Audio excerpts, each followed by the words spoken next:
మూడేళ్ల క్రితం రంజాన్ మాసం హైదరాబాద్లోని సనత్ నగర్ ప్రాంతం. తండ్రితో పాటు మసీదుకు వచ్చిన ఓ 8 ఏళ్ల కుర్రాడు కనిపించకుండా పోయాడు. కంగారు పడిపోయిన ఆ తండ్రి వీధి వీధి వెతికాడు, తెలిసిన వారినల్లా అడిగాడు. కానీ ఫలితం లేకుండా పోయింది. చివరకు పోలీసులకు ఫిర్యాదు చేశాడు. దర్యాప్తులో ఆ పిల్లాడు మసీద్ చుట్టుపక్కల ఉన్న సీసీ కెమెరాల్లో కనిపించాడు. ఓ ఇంట్లోకి వెళుతున్నట్లు గుర్తించారు.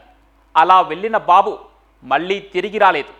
అసలు ఆ ఇల్లు ఎవరిది? అక్కడికి ఎందుకు వెళ్ళాడు? ఆ పిల్లాడికి ఏం జరిగింది? ఆ ఇంట్లోని వ్యక్తికి కోర్టు ఉరిశిక్ష ఎందుకు వేసింది?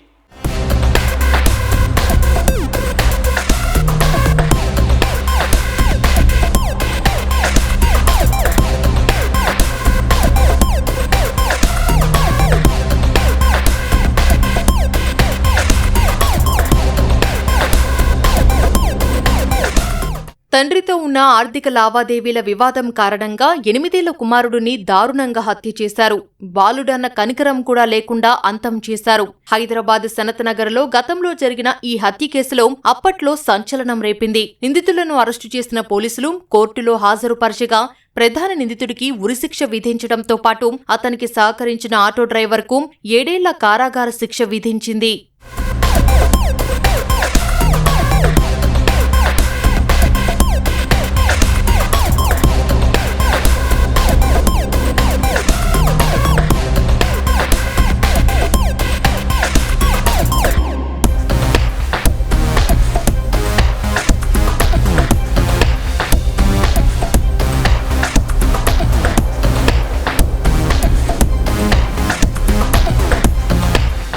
సనత్ నగర్ ప్రాంతంలోని అల్లావుద్దీన్ కోటికి చెందిన దుస్తుల వ్యాపారి వసీం ఖాన్ కు 2 కుమార్తెలు, 8 ఏళ్ల అబ్దుల్ వహీద్ అనే కుమారుడు ఉన్నాడు. 2023 ఏప్రిల్ 20న వసీం ఖాన్ కుమారుడు వహీద్ కనిపించకుండా పోయాడు. అన్ని చోట్ల వెతికినా ఫలితం లేకపోవడంతో తండ్రి పోలీసులను ఆశ్రయించాడు. 20 తారీఖు 4వ నెల 2023న సాయంత్రము తండ్రి కొడుకులు ఇద్దరు వారి దగ్గరలోని హైదర్ షా కోట దగ్గర మస్జిద్లోకి వెళ్ళినారు నమాజ్ ముగించుకొని 5:30 కల్లా సాయంత్రం అబ్బాయి తండ్రి ఇంటికి రావడం జరిగింది. తర్వాత అరగంట అయినా కానీ బాబు రాకపోయేసరికి తండ్రి బాబు కోసం వెతికాడు మస్జిద్ చుట్టుపక్కల. ఆయన కనిపించకపోయేసరికి అతను పోలీస్ స్టేషన్కి వెళ్ళి బాయ్ మిస్సింగ్ కేసు పెట్టడం జరిగింది. పోలీసు వారు వెంటనే లుకౌట్ నోటీసెస్ అన్ని పోలీస్ స్టేషన్స్ కి ఇన్ఫార్మ్ చేసి లుకౌట్ నోటీస్ ఇష్యూ చేశారు. సీసీ కెమెరాలు పరిశీలించిన పోలీసులు బాలుడు స్థానికంగా ఉండే ఇమ్రాన్ ఖాన్ ఇంట్లోకి వెళ్లినట్లు గుర్తించారు. అనుమానంతో ఇమ్రాన్ ఖాన్ ను విచారించగా బాలుడి హత్యోదంతం బయటపడింది. అల్లావుద్దీన్ కోటి ప్రాంతంలోనే చిట్టీల వ్యాపారం నిర్వహించే ట్రాన్స్జెండర్ ఇమ్రాన్ ఖాన్ వద్ద వసీం ఖాన్ చిట్టీలు వేశాడు. కోవిడ్ సమయంలో కొంత నగదును కూడా ఇమ్రాన్ ఖాన్ కు ఇచ్చాడు. చిట్టీల డబ్బు అపురూపంలో ఇచ్చిన 7 లక్షలు తిరిగి ఇమ్మని వసీం ఖాన్ అడగగా ఇద్దరి మధ్య వివాదం ఏర్పడింది. ఈ నేపథ్యంలో బాలుడిని అతి కిరాతకంగా చంపేశాడు.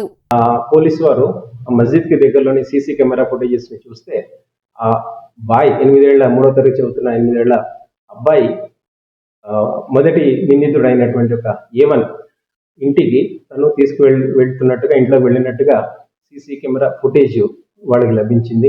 వెంటనే అతన్ని విచారిస్తే అతను నేరం చేసినట్టుగా ఒప్పుకున్నాడు. A1 చిట్టీల వ్యాపారం చేస్తాడు.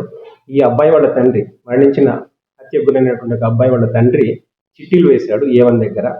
అతను చిట్టి అయిన తర్వాత డబ్బులు ఇవ్వకుండా తిప్పుతామంటే అడగడం వల్ల అతన్ని మనసులో పెట్టుకొని ఆ అబ్బాయిని చంపాలనే ఉద్దేశంతో ఇంటికి తీసుకెళ్లేసి అతి దారుణంగా మెడకి గుడ్డతోని గురి పెట్టేసి చంపడం జరిగింది.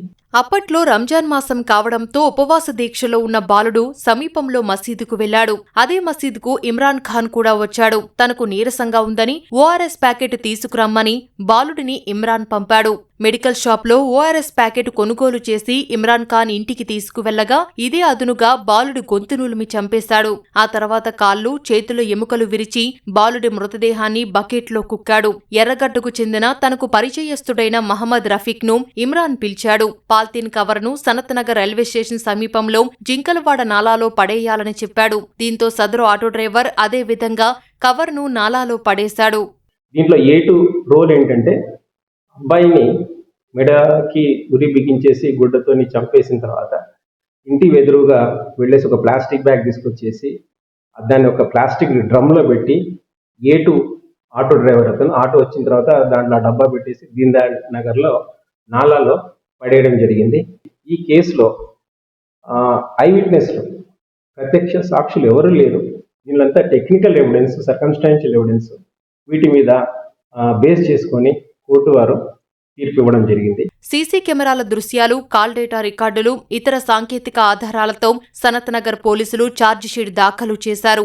పోలీసులు నిందితులను అరెస్టు చేసి న్యాయస్థానం ముందు హాజరుపరిచారు. అదనపు పబ్లిక్ ప్రాసిక్యూటర్ రామకృష్ణ వాదనలు వినిపించారు. కేసు విచారించిన న్యాయమూర్తి ఇమ్రాన్ ఖాన్ కు ఉరిశిక్ష విధించడంతో పాటు 10,000 రూపాయల జరిమానా, ఆటో డ్రైవర్ రఫీక్ కు 7 ఏళ్ల జైలు శిక్ష, 1,000 రూపాయల జరిమానా విధిస్తూ తీర్పు వెలువరించారు.